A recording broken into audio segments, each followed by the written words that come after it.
Chapter 4. Larkin Shoots. Sally and her father look at Larkin in silence. "Where's my wife?" asks Larkin.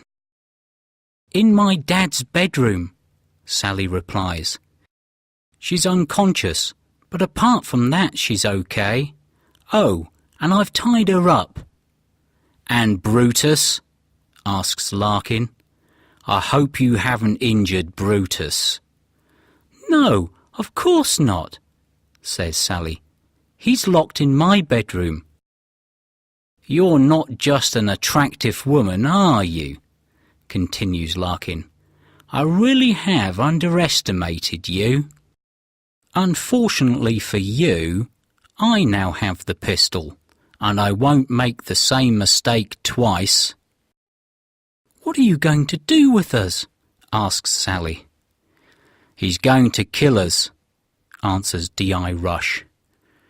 "The van is full of illegal immigrants from Africa. He brings them into the country every week." "Surely it's not worth killing us to protect your illegal little business, is it?" says Sally. "In a few days every policeman in England will be looking for you." "When they find your bodies, we will be far away," replies Larkin. "Anyway, you aren't the first to die. What do you think happened to Mr. Dalton?" "So the blood in the yard was his," gasps Sally. "Yes," answers Larkin. "I put him in the boot of his car before I drove it to London. So he was on the ground in the yard for a few minutes. That's where the blood came from. I didn't see it in the dark." "But why did you kill him?" asks D.I. Rush.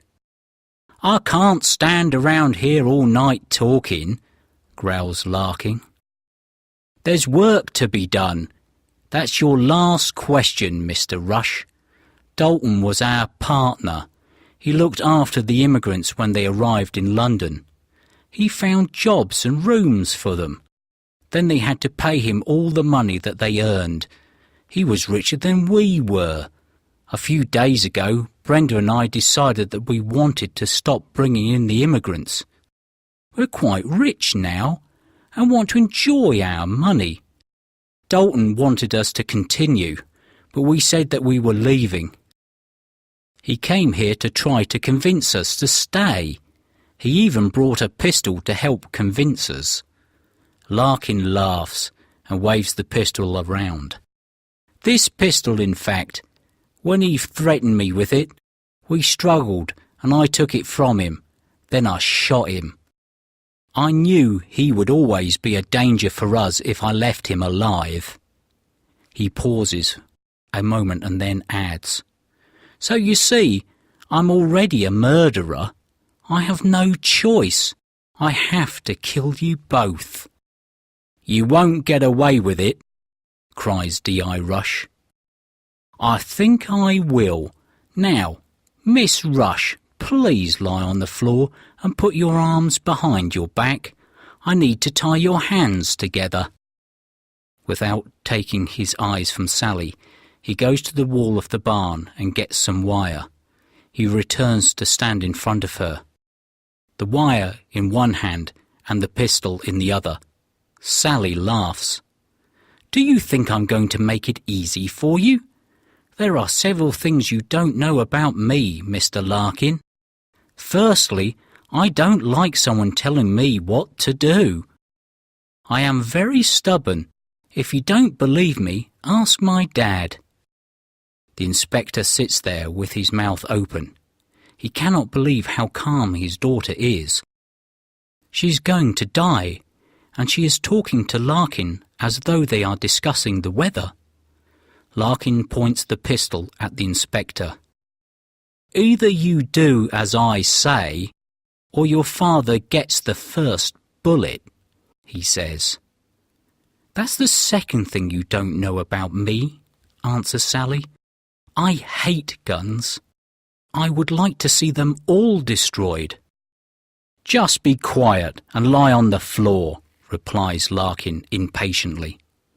"Please, "Let me finish," continues Sally. "As I said, I hate guns, so although I brought your wife's pistol with me, I took out all the bullets so that no one could use it." As she finishes speaking, she begins to walk towards Larkin. He points the pistol directly at her and pulls the trigger. The only sound is a metallic click. A look of anger appears on his face. He pulls the trigger a second time, only to hear the click again. By now, Sally is directly in front of him. As he swings the pistol at her head, Sally moves quickly to the side and slides her hand down his arm. This pulls him off balance.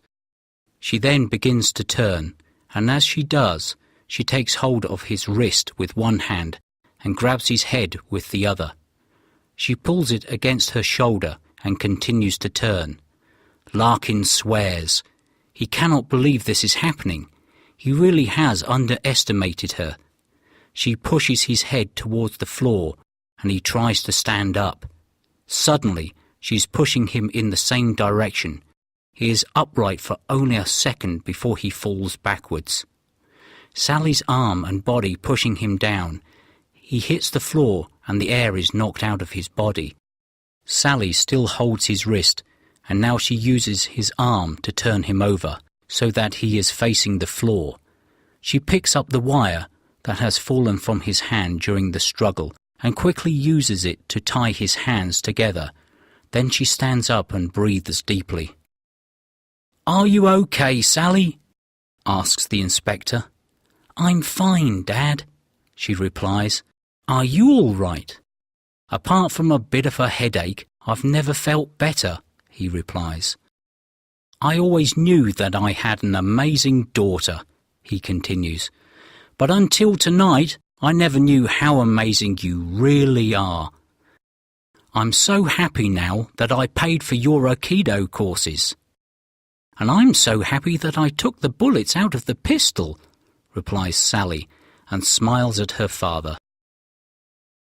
3 days later, Sally and her father are sitting on the grass at Leeds Castle. They have just eaten a picnic of sandwiches and wine, and they both feel relaxed and happy. It is a beautiful summer evening, and thousands of other people are sitting around them. They are all waiting for the start of the concert. "There was a time when I thought we wouldn't be sitting here together tonight," says D.I. Rush, as he puts his arm around his daughter and hugs her. "Yes," agrees Sally. "When Mrs. Larkin came for me with the pistol and the dog, I didn't know what to do.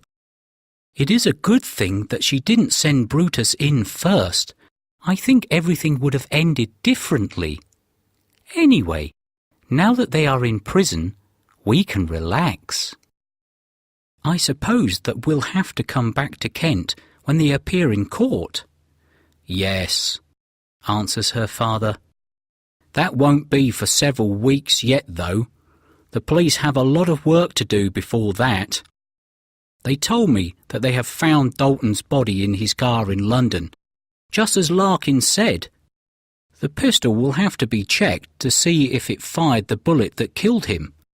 They will also have to speak to all the Africans who were in the van." "I really feel sorry for them," says Sally. "Presumably they will all be sent back to the countries that they came from." "I think so," replies the inspector. "But perhaps some of them will be able to stay." "We are so lucky to live in this country, aren't we? And I'm especially lucky.